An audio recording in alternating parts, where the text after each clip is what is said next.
എറണാകുളം ആലുവ റൂട്ടിൽ വൈദ്യുതി തകരാർ മൂലം പിടിച്ചിട്ട ട്രെയിനുകൾ ഓടിത്തുടങ്ങി. 1 മണിക്കൂറിലേറെ തടസ്സപ്പെട്ട ഗതാഗതമാണ് റെയിൽവേ പുനഃസ്ഥാപിച്ചത്.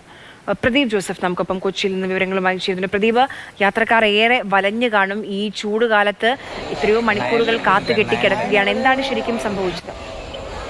ഏതാണ്ട് 1.5 മണിക്കൂറോളമാണ് ട്രെയിനുകൾ പിടിച്ചിട്ടത്.